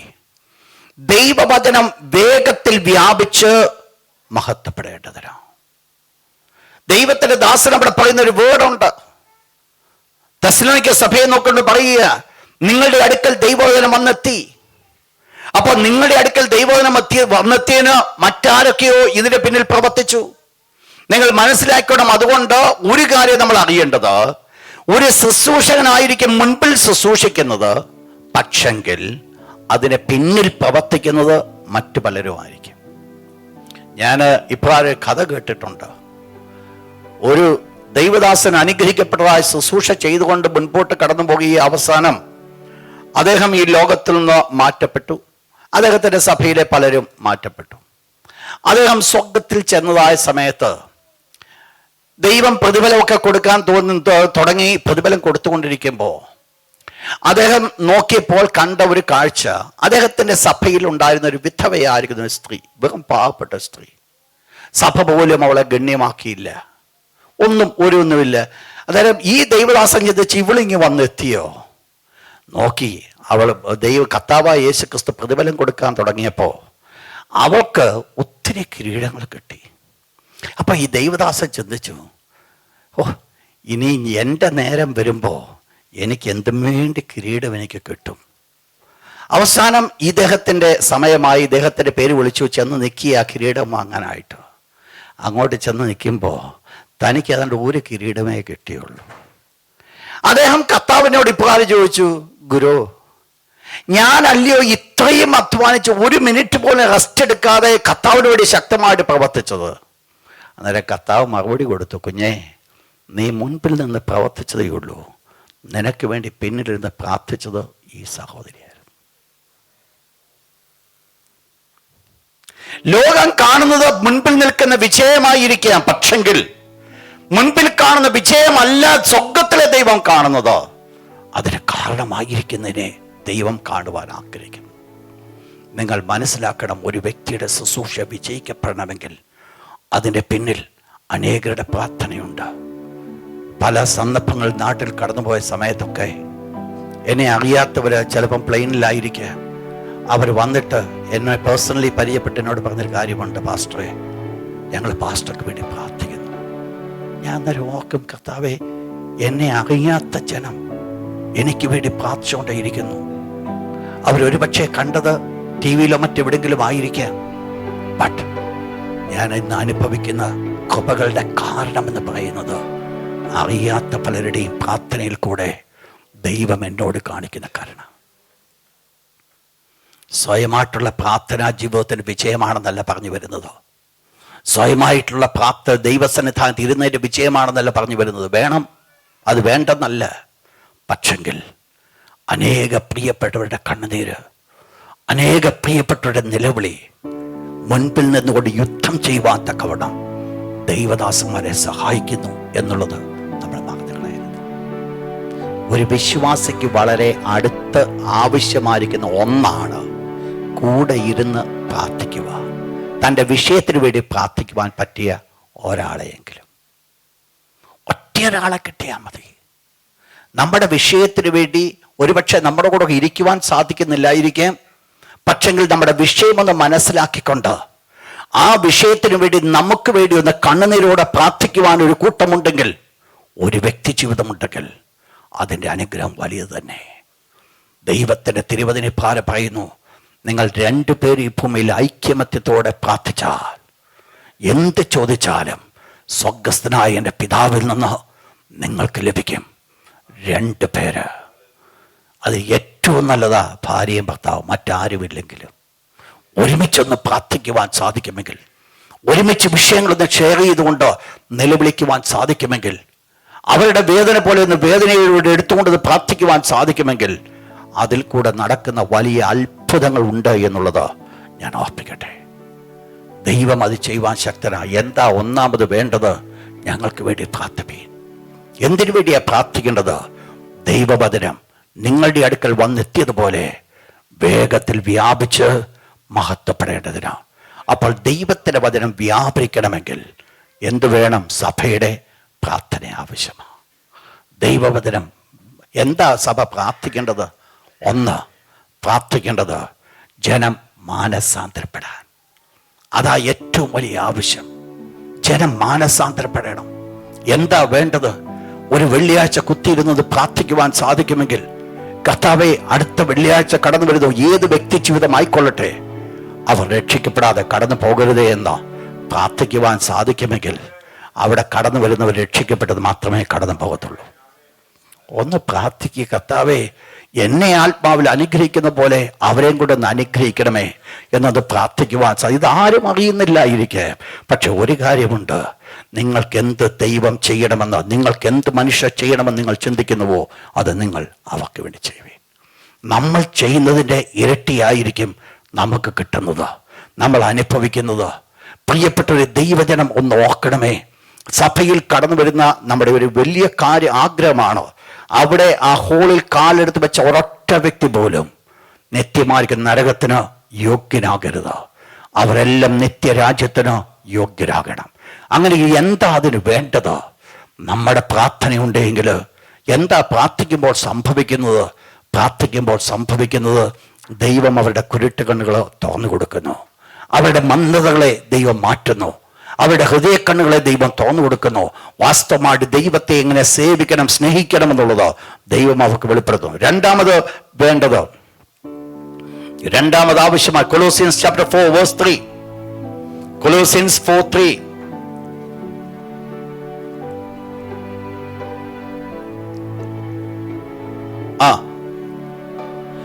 രണ്ടാമത് വേണ്ടത് വചനത്തിന്റെ വാതിൽ തുറന്നു തരേണ്ടതിന് God should open the door of utterance.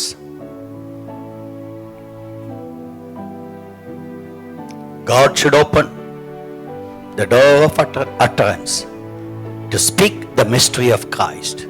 ക്രിസ്തു എന്ന മർമ്മത്തിന്റെ വീട് ഒരിക്കൽ കൂടെ വാക്യം ഒന്ന് വായിച്ചാണ്. കൊലോസ്യർ,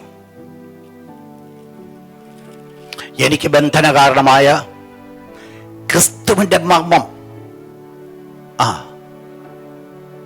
അപ്പോൾ ഒന്നാമത് വേണ്ടത് വചനത്തിന്റെ വാതിൽ ദൈവം തുറന്നു കൊടുക്കണം. അപ്പോൾ നമ്മുടെ കയ്യിലിരിക്കുന്ന വചനത്തിന് എന്തോ ഉണ്ട്? ഒരു വാതിൽ.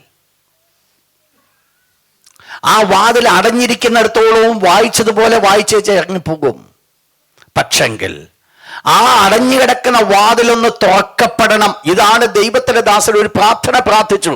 119 സങ്കീർത്തനം 18 വാക്യം. Psalms 119 verse 18. Praise God. ദൈവത്തിന്റെ ദാസൻ പ്രാർത്ഥിക്കുക, നിന്റെ ന്യായപ്രമാണത്തിലെ അത്ഭുതങ്ങളെ കാണേണ്ടതിനോ എന്റെ കണ്ണുകളെ തുറക്കണമേ. നിങ്ങൾ മനസ്സിലാക്കുന്ന ഒരു ലീഡർഷിപ്പിന് വേണ്ടി പ്രാർത്ഥിക്കുമ്പോൾ പ്രാർത്ഥിക്കുന്നത്, ദൈവമേ അദ്ദേഹത്തിന്റെ കണ്ണ് നീ ഒന്ന് തുറന്നു കൊടുക്കണം. എന്തിനു വേണ്ടിയാ?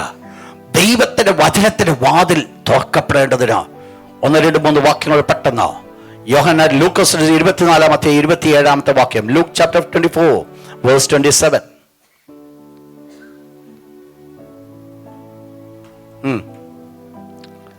മോശ തുടങ്ങി സകല പ്രവാചകന്മാരിലും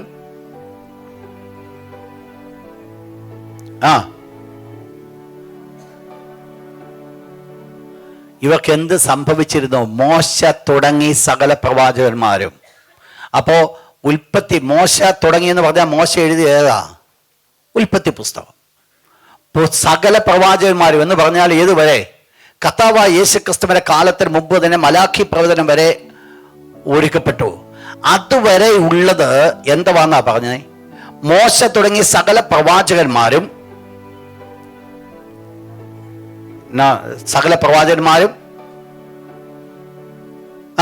എല്ലാ തിരുവെഴുത്തും തന്നെ കുറിച്ചുള്ളത്. അപ്പോൾ ഇതെല്ലാം ആരെക്കുറിച്ചുള്ളതാന്നാ പറഞ്ഞേ? അപ്പൊ മോശ എഴുതിയത് ആരെക്കുറിച്ചാ? നമ്മൾ കാണുന്നത് എന്തുവാ? ആദിയിൽ ദൈവം ആകാശഭൂമി സൃഷ്ടിച്ചു. അവിടെ എങ്ങും നമ്മൾ യേശുവിനെ കാണുന്നില്ല. പക്ഷെങ്കിൽ അത് ആരെക്കുറിച്ചാ എഴുതി വെച്ചേക്കുന്നേ? യേശു ക്രിസ്തുവിനെ കുറിച്ചാ. അപ്പോൾ ഇവിടെയാണ് വാതിൽ തുറക്കപ്പെടേണ്ടത്. ഇന്ന് ചില വിദ്വാൻമാര് പറയുന്നുണ്ട് പഴയ നിയമത്തിന്റെ ആവശ്യമില്ല. എന്റെ സഹോദര, മനസ്സിലാക്കണമേ, പഴയ നിയമത്തിലാണ്, പഴയ നിയമത്തിലും യേശുവിനെ വെളിപ്പെടുത്തി വെച്ചിരിക്കുക. നിന്റെ കണ്ണ് തുറക്കാത്തത് കൊണ്ട് ആ പഴയ നിയമത്തിലെ ബ്യൂട്ടി എന്താന്ന് മനസ്സിലാക്കാത്തത്. പഴയ നിയമത്തിലെ ബ്യൂട്ടി മനസ്സിലാക്കണമേ. സ്വർഗ്ഗത്തിലെ ദൈവം നിന്റെ കണ്ണുകൾ തുറന്നു തന്നാൽ അതിന്റെ മഹത്വം എന്താണെന്ന് മനസ്സിലാക്കുവാൻ സാധിക്കും. ഹിഡൻ തിങ്, മർമ്മമാത് മറച്ചു വെച്ചിരിക്കുക. അത് മറയപ്പെട്ട് വെച്ചിരിക്കുന്ന വിഷയമാത്. സാധാരണപ്പെട്ട വ്യക്തിക്ക് അത് മനസ്സിലാക്കുവാൻ സാധ്യമല്ല. അത് മനസ്സിലാക്കണമെങ്കിൽ ഒന്നുകിൽ ഒരാൾ പൊരുൾ തിരിച്ചു കൊടുക്കണം, അല്ലെങ്കിൽ യേശു അവരുടെ കണ്ണ് തുറന്നു കൊടുക്കണം. ഈ രണ്ട് കാര്യം നടന്നില്ല എങ്കിൽ ഒന്നും മനസ്സിലാക്കത്തില്ല.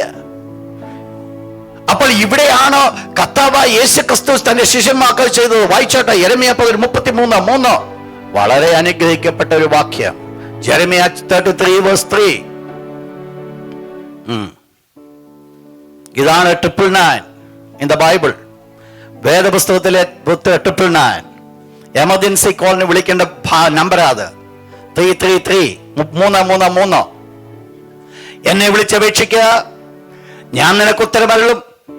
നീ അറിയാത്തത് എന്ന് പറഞ്ഞാൽ നിനക്ക് ഇതുവരെ മനസ്സിലായിട്ടില്ലെന്ന്, നീ ഇതുവരെ അറിഞ്ഞിട്ടില്ല.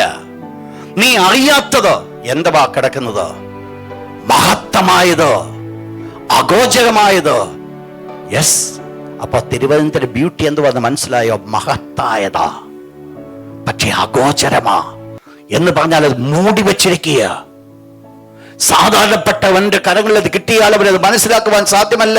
ഒരു വാക്യം കൂടെ വായിച്ചാൽ യെശയ്യാ 45:3. എനിക്ക് വളരെ ഇഷ്ടമുള്ള ഒരു വാക്യമാണ്. യെശയ്യാ ചാപ്റ്റർ 45 വേഴ്സ് 3. ഒരിക്കൽ എനിക്ക് ദൈവം തന്ന പ്രോമിസ് ആണ്. നിന്നെ പ്രവചനം വിളിച്ചു. യെസ്, ഇസ്രായേലിന്റെ ദൈവമെന്ന് അറിയേണ്ടതിന് ഞാൻ നിനക്ക് ഇരുട്ടിലെ നിക്ഷേപങ്ങൾ, പ്രൈസ് ഗോഡ്, മറവിടങ്ങളെ, ഗുപ്തനിധികളെ തന്നെ. അപ്പൊ എന്തുവാ? ഒന്ന്, ഇരുട്ടിലെ നിക്ഷേപം. ഇരുട്ടിൽ എന്തോ ഉണ്ട്? നിക്ഷേപം, ട്രഷേഴ്സ്, ഹിഡൻ ട്രഷേഴ്സ്. അകത്ത് കിടക്കുക ട്രഷേഴ്സ്. ഇന്നലെ വായിച്ചപ്പോ മനസ്സിലാക്കിയതല്ല ഇന്ന് വായിച്ചപ്പോ മനസ്സിലാക്കുന്നത്. എന്തുവാ സംഭവിക്കുന്നത്? ദൈവം ആ ഹൃദയ കണ്ണുകൾ തുറന്നു വരുമ്പോൾ, ദൈവം നമ്മുടെ കണ്ണുകളെ തുറന്നു വരുമ്പോൾ തിരുവചനത്തിന്റെ ആഴങ്ങൾ നമുക്ക് മനസ്സിലാക്കുക. നിങ്ങൾ മനസ്സിലാക്കണം, ഒരു വ്യക്തിയെ ജ്ഞാനിയാക്കുവാൻ സാധിക്കുന്നത് ദൈവത്തിന്റെ വിശുദ്ധ വചനം. സങ്കീർത്തനത്തിൽ പറയുന്നു, ദൈവത്തിന്റെ വചനത്തിന്റെ പ്രകാശനം വികാശപ്രദമാകുന്നു.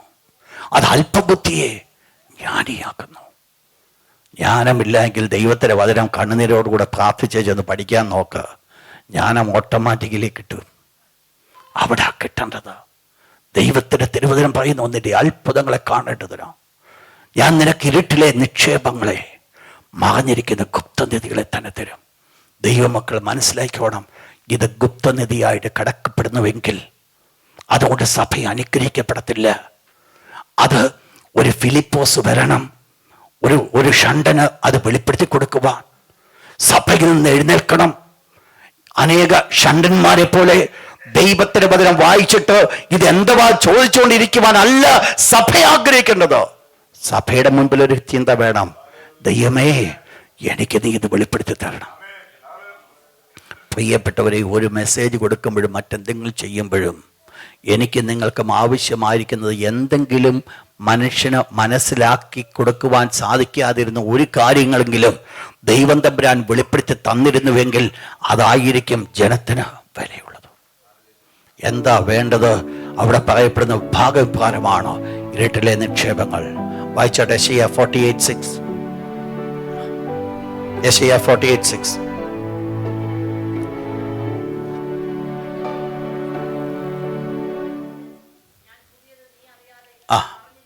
മറിഞ്ഞിരിക്കുന്നത് തന്നെ നിന്നെ ഗ്രഹിപ്പിച്ചിരിക്കുന്നത്. നിങ്ങൾ വീട്ടിൽ പോയി ജോബ് ചാപ്റ്റർ 12:22 വായിച്ചു.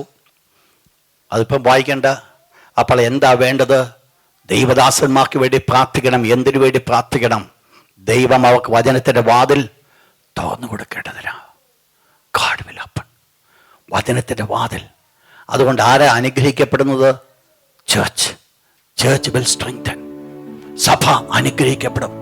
സഭ അനുഗ്രഹിക്കപ്പെടുവാൻ കാരണമായി തരും. നെക്സ്റ്റ് എന്ത് വേണം? എഫേസ്യൻസ് 3-ാമത്തെ പോയിന്റ്,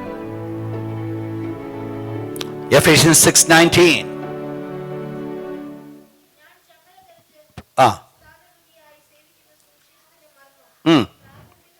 പ്രാഗൽഭ്യത്തോടെ അറിയിക്കേണ്ടതിന് എൻ്റെ വാ തുറക്കുമ്പോൾ എനിക്ക് വചനം നൽകപ്പെടണം. അപ്പോൾ ഈ ഇപ്പൊ കുത്തിയിരുന്ന് ദൈവത്തിന്റെ വെളിപ്പാട് പ്രാപിച്ചുകൊണ്ട് ഞാൻ അങ്ങ് പോയി പ്രസംഗിക്കുമെന്നല്ല. അങ്ങോട്ട് ചെന്ന് നിൽക്കുമ്പോൾ എന്തോ വേണം? അടുത്ത മൊമെന്റിൽ എന്തുവാ സംസാരിക്കണം നമുക്കറിയത്തില്ല. പിന്നെ എന്തോ ചെയ്യണം? മേളിൽ നിന്ന് ഇങ്ങനെ തന്നുകൊണ്ടിരിക്കണം. ഹൃദയം നിറഞ്ഞു കവിയുന്നതിൽ വായ പ്രസ്താവിക്കുന്നു. അപ്പോൾ ചിന്തിച്ച് കംപ്ലീറ്റ് നോട്ടും എടുത്തുകൊണ്ടല്ല വരുന്നത്. വിഷയങ്ങൾ എന്തുവാ? തക്ക സമയത്ത് ദൈവം എന്ത് തരണം? വാക്കുകൾ. അല്ലെങ്കിൽ അവിടെ ചെന്നിട്ട് വിൽക്കേണ്ടി വരും. അതല്ല ദൈവം ആഗ്രഹിക്കുന്നത്. ദൈവത്തിന്റെ ജനം പ്രാർത്ഥിക്കുവാൻ ദൈവം ആഗ്രഹിക്കുന്നത് അവർ വാ തുറക്കുമ്പോൾ അവർക്ക് വചനം കിട്ടണം. നിങ്ങൾ മനസ്സിലായി ഞാൻ ആദ്യം പറഞ്ഞത്? വചനത്തിന്റെ വാതിൽ തുറക്കപ്പെടേണ്ടതിന് എന്ത് ചെയ്യണം? പ്രാർത്ഥിക്കണം. അത് വീട്ടിൽ ഇരുന്ന് പ്രാപിച്ചതാ. ഇപ്പം സ്റ്റേജിൽ വന്നു കഴിയുമ്പോൾ എന്തിനു വേണ്ടിയാണ് പ്രാർത്ഥിക്കേണ്ടത്? അവരെ വായ കൊണ്ട് തുറക്കുമ്പോൾ കൂടെ വാക്കളിഞ്ഞ് കിട്ടിക്കൊണ്ടിരിക്കണം. വെക്കാനായിട്ടിടയാകരുത്. ദൈവം അത് ആഗ്രഹിക്കുന്നു. നിങ്ങൾ മനസ്സിലാക്കി, ഏത് മൈന്യൂട്ട് വിഷയങ്ങൾ വരെ പ്രാർത്ഥിക്കേണ്ടി വരുന്നു. നെക്സ്റ്റ് താഴോട്ട് എന്താണ്? അതേ വാക്യം എഫേസ്യൻസ് 6:19. ഞാൻ ചങ്ങല ധരിച്ച് സ്ഥാനാധിപതിയായി സേവിക്കുന്ന പ്രാഗൽഭ്യത്തോടെ. അപ്പൊ പ്രസംഗിക്കുമ്പോ എങ്ങനെ പ്രസംഗിക്കണം? അതോറിറ്റി. ഇതാ കർത്താവായ യേശുക്രിസ്തുവിന്റെ പ്രസംഗത്തിൽ വന്ന വ്യത്യാസം. സാധാരണപ്പെട്ട ജനം ചെന്ന് പറഞ്ഞ ഒരു വേർഡ് ഇതാണ്: അവൻ നമ്മുടെ ശാസ്ത്രന്മാരെ പോലെ അല്ല, അധികാരമുള്ളവനായിട്ട് പ്രസംഗിച്ചു. എങ്ങനെ അധികാരം കിട്ടുന്നേ? അധികാരം കിട്ടണമെങ്കിൽ അവർക്ക് അതിന്മേൽ അതോറിറ്റി ഉണ്ടായിരിക്കണം. എന്ന് പറഞ്ഞാൽ കേൾപ്പിക്കുന്ന വചനം, നാവിൽ കൂടെ കടന്നു വരുന്ന വചനങ്ങൾ തൻ്റെ പ്രാവർത്തിക ജീവിതത്തിൽ കൊണ്ടുവരുവാനുള്ള ഒരുക്കം ഉണ്ടാകണം. ഇല്ലെങ്കിൽ അധികാരം കിട്ടത്തില്ല. അധികാരം കിട്ടണമെങ്കിൽ നമ്മുടെ നാവിൽ കൂടെ കടന്നു വരുന്ന മാനുഷ്യ വചനമായിട്ടല്ല, അത് ദൈവശക്തിയായി മാറ്റപ്പെടണമെങ്കിൽ ആ വചനത്തിന്മേൽ എനിക്ക് അതോറിറ്റി ഉണ്ടാകണം. എന്ന് പറഞ്ഞാൽ, വേറൊരു ഭാഷയിൽ പറഞ്ഞാൽ, അതെൻ്റെ ഉള്ളിൽ വിശ്വാസമായി ഡെവലപ്പ് ചെയ്യണം. അതാ ഇമ്പോർട്ടൻറ്റ്. എൻ്റെ ഉള്ളിൽ വിശ്വാസമായി ഡെവലപ്പ് ചെയ്യുമ്പോൾ ആ നാവിൽ കൂടെ കടന്നു വരുന്ന വാക്കുകൾക്ക് എന്തോ ഉണ്ട്? ഒരു അധികാരമുണ്ട്, ഒരു ശക്തിയുണ്ട്. അത് കേൾക്കുന്നവർക്കറിയാം. ആ വാക്കുകളുടെ പ്രത്യേകത അവർക്കറിയാം. എന്തുവാ ദൈവജനത്തിന് ആവശ്യമായിരിക്കുന്നത് നിങ്ങൾ മനസ്സിലാക്കിക്കൊണ്ട്. ഒരു പ്രസംഗത്തെക്കുറിച്ച് പഠിച്ചപ്പോൾ നിങ്ങൾ മനസ്സിലായി, പ്രസംഗം വീട്ടിൽ ഇരുന്ന് എടുക്കുമ്പോൾ തന്നെ എന്തോ വേണം? പ്രാർത്ഥന വേണം. എന്തിനാ? കണ്ണം തുറക്കാൻ. ഇങ്ങോട്ട് വന്നു കഴിഞ്ഞ് ഇവിടെ നിന്ന് കഴിഞ്ഞാലും എന്തോ വേണം? പ്രാർത്ഥന വേണം. എന്തിനു വേണ്ടിയാ? വാതിൽ തുറക്കപ്പെടേണ്ടതിനാ. നിന്നാലും പിന്നെ എന്തോ വേണം? പ്രാഗൽഭ്യത്തോടെ സംസാരിക്കേണ്ടതിനാ ജനത്തിന്റെ പ്രാർത്ഥന. ഇവിടെയാണ് ദൈവത്തിന്റെ തിരുവചനം പറയുന്നു, ദൈവം അയച്ചവൻ ദൈവത്തിന്റെ വചനം പ്രസ്താവിക്കുന്നു, ആത്മാവിനെ അളവ് കൂടാതല്ലോ അവരുടെ മേൽ പകരുന്നത്. ഇവിടെയാ മനസ്സിലാക്കുന്നത്, ദൈവശക്തി അവരെ കൂടെ വെളിപ്പെടുവാനായിട്ട് സാധിക്കും. ദൈവശക്തി അവരെ കൂടെ കടന്നു വരുവാൻ സാധിക്കും. ദൈവികമായ ശക്തി എന്ന് പറയുന്നത് എന്തുവാ? What is it? Nothing else, the life. ജീവിപ്പിക്കുന്നത് ആത്മാവാ. അപ്പോൾ ആത്മാവിന്റെ വചനങ്ങൾ നാവിൽ കൂടെ കടന്നു വരുമ്പോൾ അവിടെയാണ് കേൾക്കുന്ന ജനം ജീവൻ പ്രാപിക്കുന്നത്. അല്ലെങ്കിൽ ജീവനില്ല. ജീവനില്ല എങ്കിൽ വന്നിരുന്നതും ചെലവഴിച്ചതും എല്ലാം വൃഥാവാ, ഒരു ഗുണവുമില്ല. അപ്പോസ്തലനായ പൗലോസ് അവസാനമായിട്ട് പറയുന്ന ഒരു വേർഡാണ് 18-ാമത്തെ വാക്യം. അവിടെ പറയുന്നു, ഞങ്ങൾക്ക് നല്ല മനസ്സാക്ഷി. വായിച്ചാട്ടെ, Hebrews 3:18. ഒരു മിനിറ്റ് കൂടെ. Hebrews 3:18. സകലത്തിലും നല്ലവരായി നടക്കുവാൻ ഇച്ഛിക്കൊണ്ട്.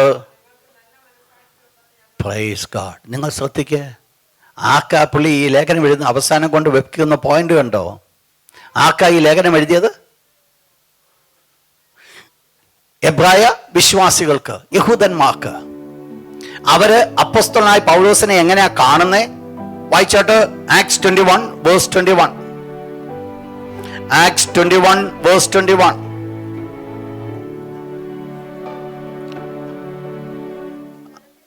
ആ ആ ആ അപ്പൊ പുള്ളിയെ കുറിച്ചുള്ള വെളിപ്പാട് എന്തുവാ യഹൂദന്മാർക്കുള്ളത്? മോശയെ ഉപേക്ഷിച്ചു. പുള്ളി ഏതാണ്ട് പുതിയ സുവിശേഷമായിട്ട് വന്നിരിക്കുക. വായിച്ചാട്ടെ, വേഴ്സ് 27-29.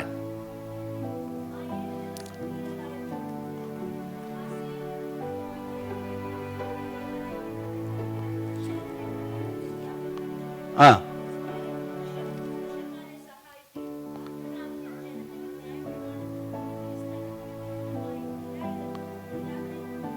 Praise God. നെക്സ്റ്റ് ആ വേർഡ് വേഴ്സ് 20, 20-ാമത്തെ വാക്യം കൊണ്ട് വായിച്ചാട്ട് വളരെ രസകരമായിട്ട് കാണാൻ സാധിക്കും. വേഴ്സ് 20. അവ കേട്ട് ദൈവത്തെ മഹത്വപ്പെടുത്തി. ഏതാ? പൗലോസ് അപ്പോസ്തലൻ ചെന്നിട്ട് എല്ലാം വിശദമായിട്ട് പറഞ്ഞു. ഓരോ പ്രവൃത്തിയും കേട്ടിട്ട് മൂപ്പന്മാർ എന്ന് പറഞ്ഞാൽ അപ്പോസ്തലന്മാരെ ദൈവത്തെ മഹത്വപ്പെടുത്തി. എന്നിട്ട് അപ്പോസ്തലന്മാരോട് പറഞ്ഞത്, എത്ര ആയിരം ഉണ്ട്, ഒത്തിരി ആയിരങ്ങളുണ്ടെന്ന് യഹൂദന്മാരുടെ ഇടയിൽ നിന്ന് വിശ്വസിച്ചവർ. ബട്ട് എന്തുവാ പ്രശ്നം? അവർക്ക് എന്തുകൂടെ പ്രത്യേകതയുള്ളവരാ? നിങ്ങൾ നോക്ക്, വിശ്വാസത്തിന് വേണ്ടി ഇറങ്ങിത്തിരിച്ചതായി പുള്ളി.